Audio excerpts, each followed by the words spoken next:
누가복음 24장 1절로 12절 말씀입니다. 누가복음 24장 1절로 12절 말씀을 우리 한 절씩 교독하겠습니다. 안식 후 첫날 새벽에 이 여자들이 그 준비한 향품을 가지고 무덤에 가서 들어가니 주 예수의 시체가 보이지 아니하더라.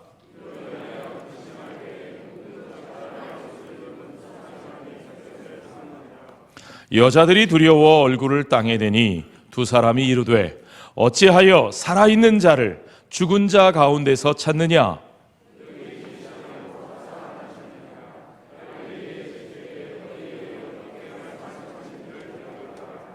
이르시기를 인자가 죄인의 손에 넘겨져 십자가에 못 박히고 제3일에 다시 살아나야 하리라 하셨느니라 한데, 그들이 예수의 말씀을 기억하고 무덤에서 돌아가 이 모든 것을 11사도와 다른 모든 이에게 알리니, 이 여자들은 막달라 마리아와 요한나와 야고보의 모친 마리아라 또 그들과 함께한 다른 여자들도 이것을 사도들에게 알리니라. 사도들은 그들의 말이 허탄한 듯이 들려 믿지 아니하나 베드로는 일어나 무덤에 달려가서 구부려 들여다보니 세마포만 보이는지라. 그 된 일을 놀랍게 여기며 집으로 돌아가니라. 아멘. 여러분, 요즘 사람들을 보면 듣고 싶은 것만 듣습니다. 그렇죠? 그래서 똑같은 뉴스나 똑같은 사건을 보고도 듣고 싶은 것은 아무리 가려도 그것을 자기들 기억하고요, 듣고 싶지 않은 것은 아무리 말해주어도 기억하지 못하는 사람들이 요즘 사람들입니다. 그래서 우리가 이런 현상을 확증 편향이라고 말합니다. 선택적 기억에 의한 확증 편향이 점점 심해지는 것이 요즘 사람들의 모습이지요. 그런데 그것이 성경을 보니까 요즘 사람들에게만 있는 일은 아닌 것 같습니다. 자, 여러분, 주님이 자신에 대하여 제자들에게 들려주신 말씀에 대해서도 제자들은 그들이 원하고 바라는 모습에 대해서는 열광하였지만, 그러나 그들이 원하지 않는 모습에 대해서는 그런 말씀을 하셨나? 기억도 못했다는 것을 우리가 보게 됩니다. 주님은 분명히 그가 고난받으시고 죽으실 것에 대해서 제자들에게 말씀하셨고, 뿐만 아니라 죽음 후에 사흘 만에 다시 살아나실 것까지도 분명하게 말씀하셨더랬습니다. 어디서 말씀하셨냐고요?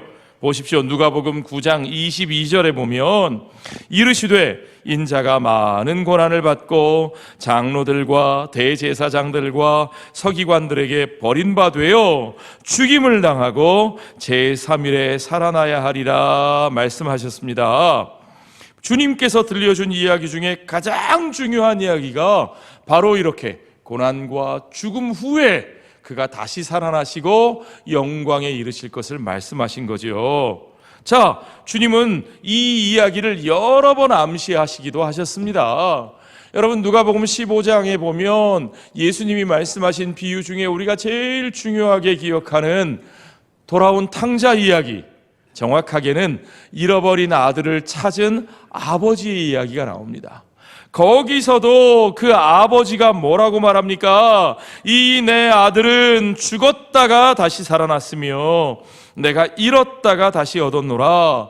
물론 나갔다 돌아온 둘째 아들에 대한 이야기지만 이 아버지가 바로 하나님의 마음, 하나님 아버지의 마음을 드러내고 있다면 우리 하나님 아버지께서는 죽었다 살아나신 그 아들로 인하여 잃었다 다시 얻은 그 자녀들을 얻고 그것을 기뻐하여 잔치하시는 우리 하나님 아버지이신 것을 우리가 분명히 확인할 수 있습니다.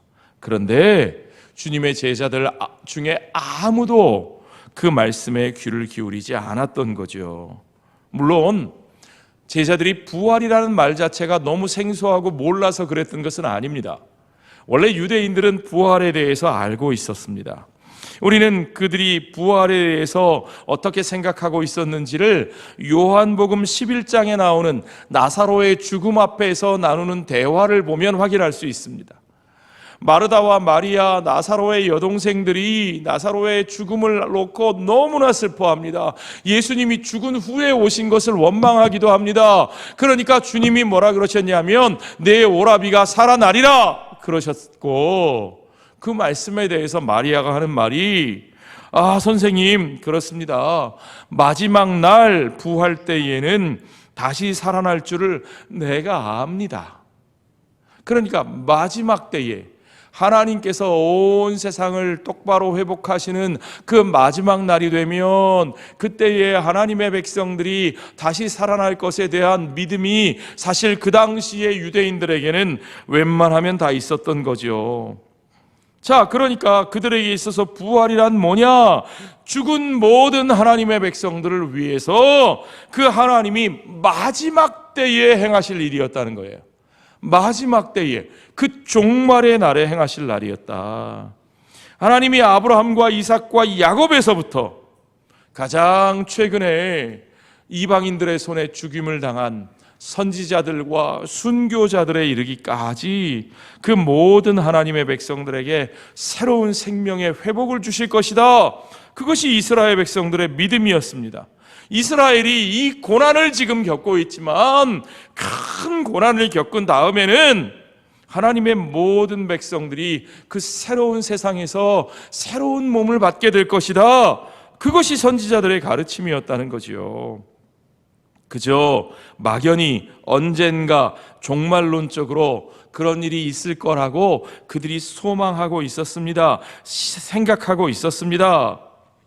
그런데 그것이 현실로, 실제로 지금 여기서 정말 완전히 죽었던 사람이 새로운 몸으로, 유령으로가 아니라, 저 세상에서가 아니라 새로운 몸으로 이 땅에서 무덤 속에서 나와 부활하는 것이 지금 현재 그들의 눈앞에 일어난다는 사실을 그들은 상상조차 할 수 없었습니다.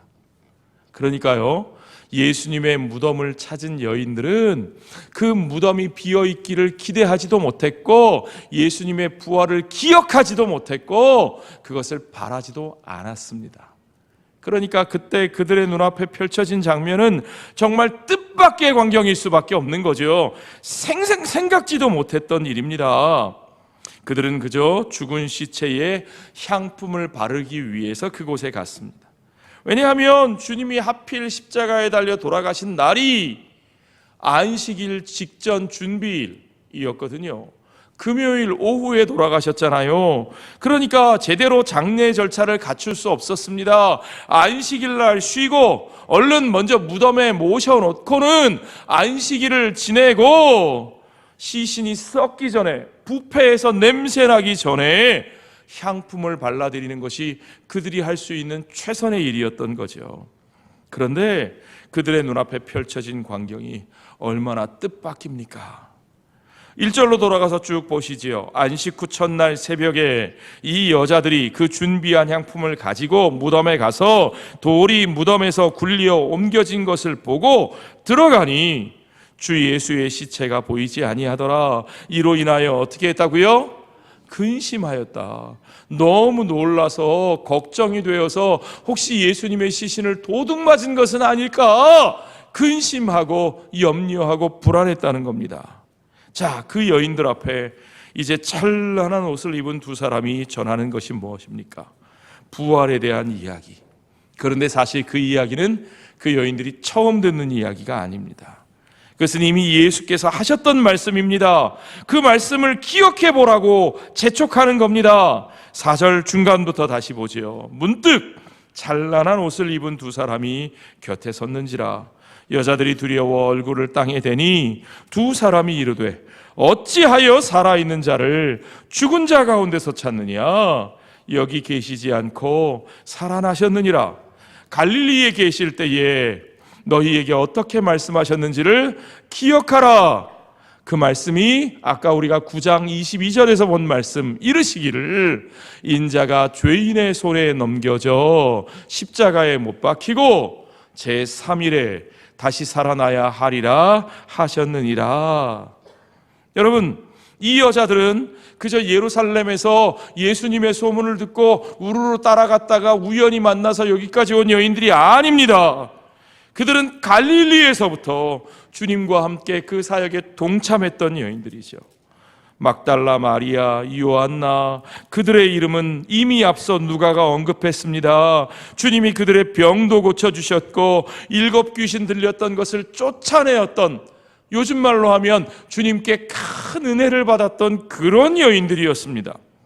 그 여인들이 주님의 여행길에 함께하여 갈릴리에서부터 예루살렘까지 동행했고 여기까지 와 있는 거죠.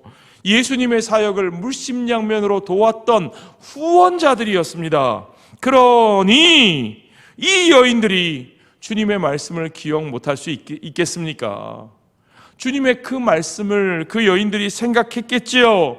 천사의 말을 들으니까 떠올랐겠지요. 그러니까 그들이 어떻게 합니까? 보십시오. 8절에 그들이 예수의 말씀을 기억하고 무덤에서 돌아가 이 모든 것을 11 사도와 다른 모든 이에게 알리니 이 여자들은 막달라 마리아와 요한나와 야고보의 모친 마리아라. 이것이 정확한 팩트인 것을 강조하기 위해 누가는 그 여인들의 이름을 한 명씩 다 정확하게 기록하고 있습니다. 사도들은 그들의 말이 허탄한 듯이 들려 믿지 아니하나. 이게 여러분 놀라운 장면이죠. 사도들이 여인의 말을 듣고도 허탄한 듯이 들려, 쉽게 말하면 헛소리로 들려, 이 여자들이 너무 슬퍼하더니 드디어는 정신이 나갔나? 이 도대체 뭔 소리 하는 거지? 사도들이요, 여러분. 그런데 그 중에 누가요? 베드로가 어떤 사람입니까? 누가복음 9장의 그 장면이 어떤 장면이었느냐? 바로 베드로가 주님 앞에 주는 그리스도십니다. 마태복음에 의하면 주는 그리스도시요 살아계신 하나님의 아들이십니다 했고, 누가는 간단하게 주는 그리스도십니다, 믿음의 첫 고백을 드렸던 바로 그 장면입니다. 바로 그 장면에서 주님이 하신 그 말씀인데 베드로가 그 말씀을 잊어버릴 수 있겠어요? 그러니까 여인들의 말씀을 듣고는 오직 베드로가 일어나 무덤에 달려갑니다. 기억이 나서 달려간 건지, 부활을 깨달아서 달려간 건지, 아니면 베드로가 원래 성격이 급하거든요. 베드로는 행동이 빨라요. 그러니까 달려간 건지 자세히 모르겠습니다. 구부려 들여가 보니 세마포만 보이는지라 그 된 일을 놀랍게 여기며, 놀랍게 여겼다고만 돼 있지 주님의 부활을 깨닫고 기뻐하였다고는 돼 있지 않아요. 그리고 집으로 돌아가니라 그랬습니다. 자, 우리는 이 제자들의 반응이 요즘 표현으로 하면 뜨아. 참 이게 의문스러운 장면입니다. 이 사람들이 어떻게 이럴 수 있을까? 그러니까 그들은 선택적으로 기억한 겁니다. 주님이 영광의 왕으로 메시아로 이 땅에 오셨다는 것, 그리스도시다는 것은 기억하는데, 그래서 주님이 예루살렘에 입성하실 때 이제야말로 우리도 한몫할 때가 됐구나, 한 자리 얻을 때가 됐구나 환호하면서 종려나무 가지를 들고 호산나 호산나 다윗의 이름으로 오시는 이여 우리를 구원하소서 환호했지만, 그러나 정작 주님이 그 영광에 들어가시기까지 고난받으시고 죽으시는 것에 대하여 말씀하실 때는 그 말씀이 그들의 마음에, 그들의 귀에 전혀 들어오지 않았더라는 거죠. 자, 여러분, 그들이 여기서도 그 이야기를 듣고 놀랍게 여기며 라고 되어 있지, 주님의 부활을 믿고 확신하며 기뻐했다는 말이 아쉽게도 여기서 나오지 않습니다. 그들의 마음 상태가, 그들의 기억이 어떠한 것인지 우리가 분명하게 확인할 수 있죠. 심지어 우리는 이 본문 뒤에 나오는 엠마오로 가는 두 제자들의 모습을 통해서도 이 소식을 들은 제자들이 어떠했는가 알 수 있습니다. 그들은 빈 무덤의 소식을 듣고도 아직도 절망과 좌절에 빠져 있었습니다. 슬픔에 잠겨서 그 길을 걸어가고 있었습니다. 그들은 여전히 이스라엘의 회복을 향한 그들의 기대가 무너졌다고 여겼고, 하나님 나라의 꿈이 산산이 부서졌다고 생각했고, 의로우신 주님이 악한 자들의 손에 그렇게 또 한 사람의 피해자로 그렇게 죽임을 당하셨다고 그렇게만 여기고 있었던 거죠. 그만큼 부활은 믿기 어려운 일이었습니다.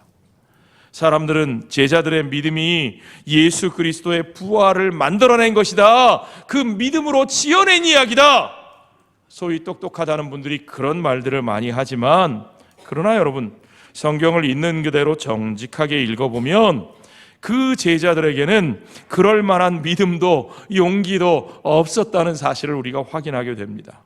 자, 여러분, 만약에 그들이 이 이야기를 꾸며낸 이야기라면 저 같았으면 절대로 이 빈 무덤의 첫 목격자를 그 여인들로 내세우지 않습니다.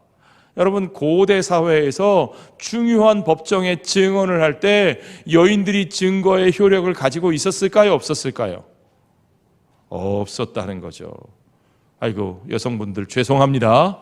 제가 그렇게 생각한다는 게 아니에요. 오해하지 마시고, 성경이 그렇게 가르친다는 것도 아니고 당시 고대의 풍습이 그러했다는 겁니다.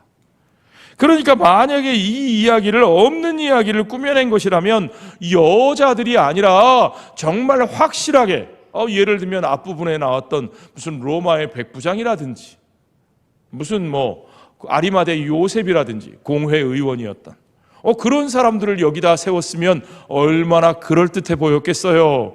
그러나 그렇지 않고 제자들은 있는 사실을 있는 그대로 지금 보여주고 있는 겁니다. 더군다나 이것이 꾸며낸 이야기라면 제자들 자신이 그 소식을 듣고 어떻게 반응했는지, 이 믿음 없는 모습, 주님의 말씀을 기억도 못하는 이 부끄러운 모습을 거기다 기록하지 않았을 거 아닙니까? 자, 여러분, 그러나 그럼에도 불구하고 그들의 눈앞에 펼쳐진 현실은 바로 주님이 살아나셨다는 것입니다. 그들의 눈앞에 펼쳐진 부활의 역사는 미래의 소망이 아니라 지금 여기서 그들 눈앞에 벌어진 현실의 사건이라는 것을 복음서는 우리에게 분명하게 확인해주고 있습니다. 그 상상하지도 못한 놀라운 일이 현실로 일어났습니다.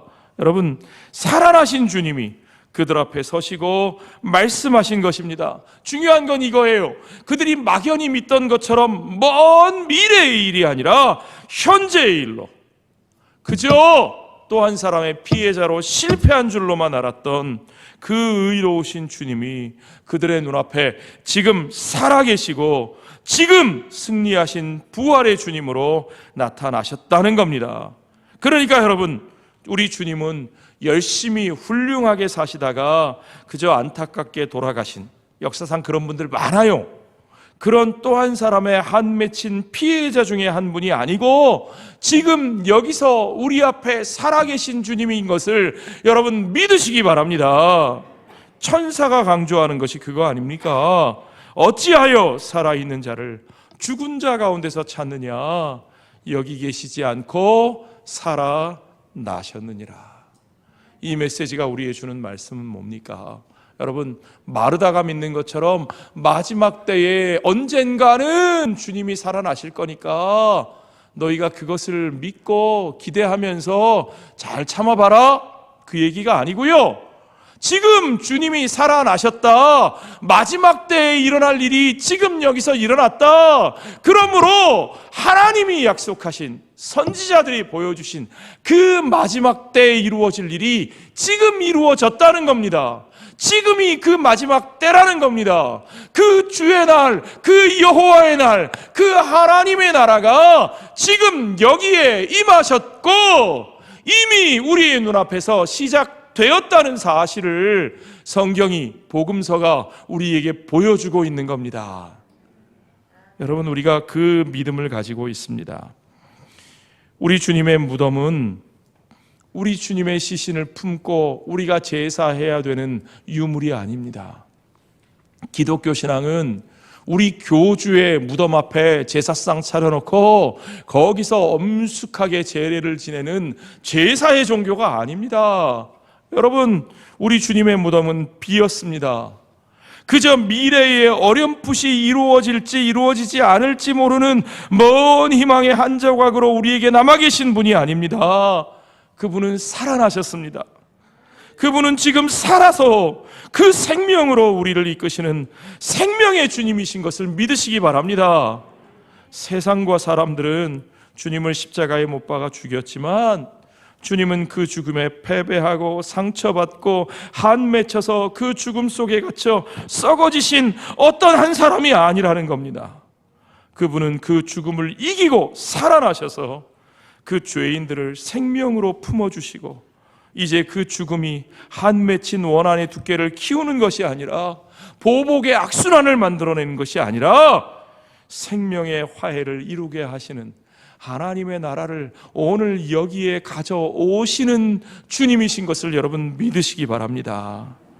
오직 그 생명의 화해가 모든 창조의 회복과 구속의 완성으로 저와 여러분 가운데서 저와 여러분을 통해서 부활하신 주님의 몸으로 이 땅에 세워진 이 교회를 통해서 열매 맺고 역사하는 것을 여러분 믿으시기 바랍니다. 살아계신 우리 주님이 하늘로 오르사 이제 아버지의 우편에 그 보좌에 등극하셔서 오늘도 우리를 다스리시며 이미 우리 가운데서 시작된 그 영원한 하나님의 나라를 온전히 회복하도록 하루하루 이끌어 나가고 계신 것을 여러분 믿으시기 바랍니다. 우리는 그분과 함께, 살아계신 그분과 함께 지금 그분의 길을 함께 걸어가고 있습니다.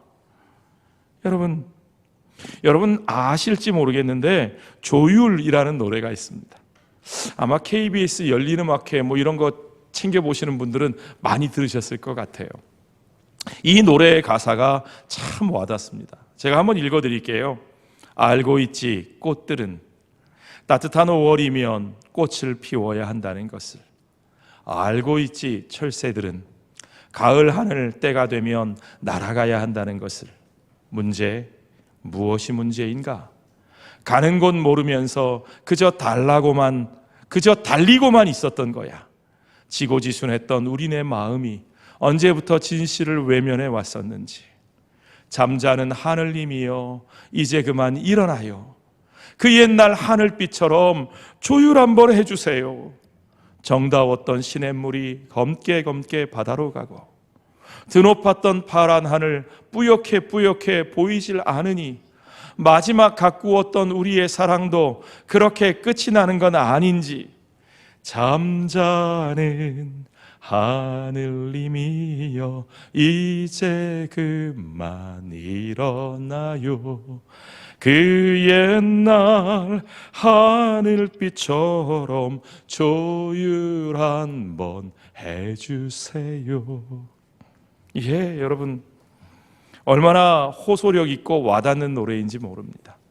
그 고통스러운 세상, 이 삐뚤어진 세상, 정말 어디까지 잘못되었는지 어디서부터 손을 대어야 될지 알지도 못할 정도로 뒤엉켜버린 이 세상을 바로잡아서 조율 한번, 악기를 조율하듯이 튜닝 한번 해달라는 그 간절한 마음의 호소가 듣는 이들의 마음을 울렸던 그런 노래였습니다. 그러나 여러분 분명히 아셔야 합니다. 부활하신 우리 주님은 그저 잠들어 있는 하늘님이 아니라는 사실을 아셔야 합니다. 우리는 아직 깨어나지도 않은 하늘이 언젠가는 깨어 일어나서 이 세상을 한번 고쳐주기를 그저 막연히 바라고 고대하면서 눈물을 짓는 그런 사람들이 아닙니다. 여러분, 우리는 하늘만 쳐다보고 사는 사람들이 아닙니다. 아멘.